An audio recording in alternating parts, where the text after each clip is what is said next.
A medição de vazões em rios, como eu falei para vocês, a gente pode fazê-lo utilizando o molinete, o ADCP.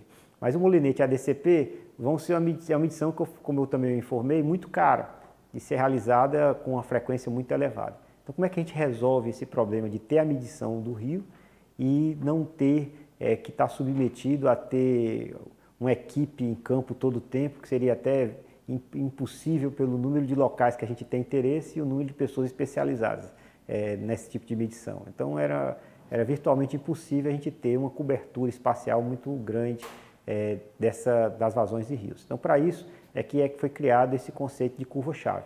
Como é que funciona a curva-chave?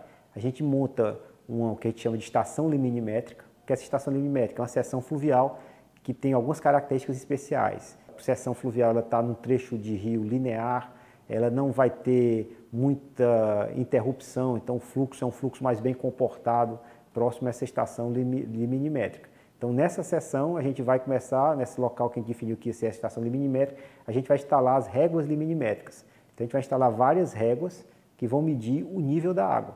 Então todo dia um observador de vazões fluviométricas pode ir e registrar uma vez por dia, 2 vezes ao dia, ou quando vem uma grande cheia, registrar qual é o nível da água naquela seção fluviométrica, observando onde é que está, qual é a régua que está sendo, até que ponto a régua está sendo inundada na seção fluviométrica. Com isso a gente vai ter então medidas sistemáticas de nível da água, tá certo? Então nesse nível da água, então agora a gente vai ter que transformar em vazão. Como é que a gente transforma então essa informação do tirante de água, ou seja, da profundidade que a gente vai ter da água naquela seção, com a vazão?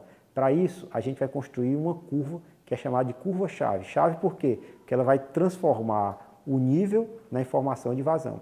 Então, para isso, a gente vai utilizar aquela técnica de medição de vazão com o molinete. A gente vai chegar no rio e medir vazões mais baixas e quando o rio tiver vazões mais elevadas, né, então a gente vai lá, diferentes profundidades, né, quando o rio está com vazão muito alta, a profundidade é grande, a gente mede qual é a vazão.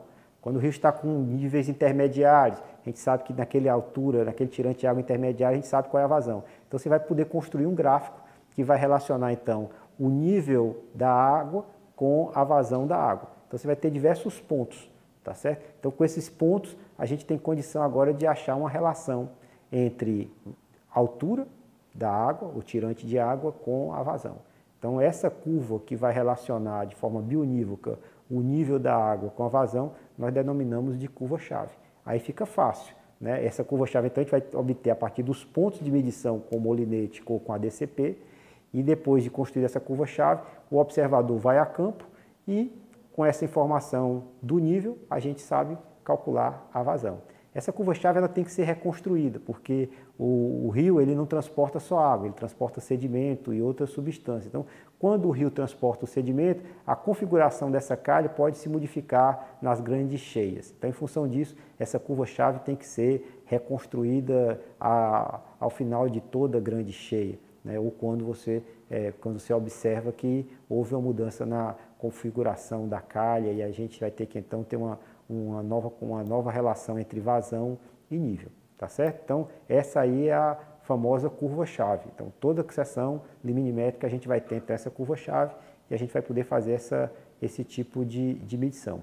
Eu queria dizer também para vocês o seguinte, que tem um laço que a gente chama nessa relação entre a vazão e os níveis. Por quê? Porque quando a cheia está se aproximando da seção, né, ela vai ter um nível da declividade da superfície diferente de quando a cheia está indo embora. Então, a quantidade de energia ela vai ser um pouco diferente para o mesmo nível que eu vou ter aqui nessa seção. Isso vai fazer com que haja uma relação a vazão na chegada seja maior do que a vazão na saída da cheia para o mesmo nível. Então, em algumas seções fluviométricas, a gente vai ter o que a gente chama de laço, que eu estou mostrando aqui na tela para vocês um exemplo de um laço que a gente tem aí numa determinada seção. Mas o cálculo da curva-chave, a equação da curva-chave, ela vai passar pelo centro desse laço, ponto médio, e não vai conseguir quantificar exatamente esse efeito da chegada da cheia e da saída da cheia na equação da curva-chave, tá bom? Mas a gente tem uma aproximação importante no cálculo das vazões a partir dessa informação da curva-chave. Então, curva-chave está associada a essa estação liminimétrica. Um outro ponto que eu queria falar para vocês ainda nesse vídeo é o seguinte, que tem uma forma então de a gente medir, que é através do observador, que vai a campo observar qual é o nível da seção, e existem também medições automáticas. Essas medições automáticas são feitas em estações que a gente chama de fluviográficas. Da mesma forma que a gente tem pluviômetro e pluviógrafo, a gente vai ter estação fluviométrica e fluviográfica. A estação fluviométrica funciona como o pluviômetro, tá certo? Vai ter um observador que vai lá e observa os níveis, que foi o que eu narrei. E existe a estação pluviográfica, que nós vamos ter sensores que vão fazer a medida do nível da seção e fazer um registro analógico ou digital dessa informação de medida de nível.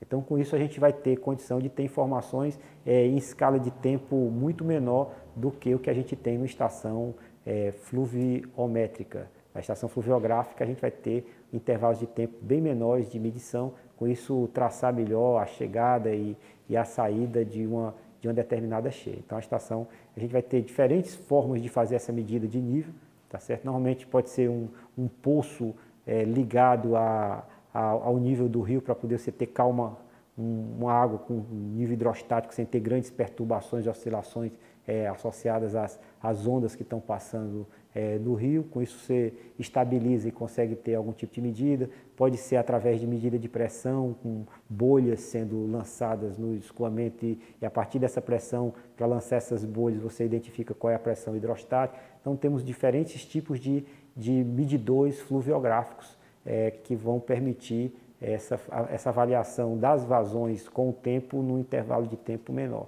O mais frequentemente utilizado da mesma forma do pluviômetro, é a estação fluviométrica, tá certo? É a mais utilizada, é a que a gente vai ter uma quantidade maior de informações, são poucas as estações fluviográficas que a gente vai ter medida.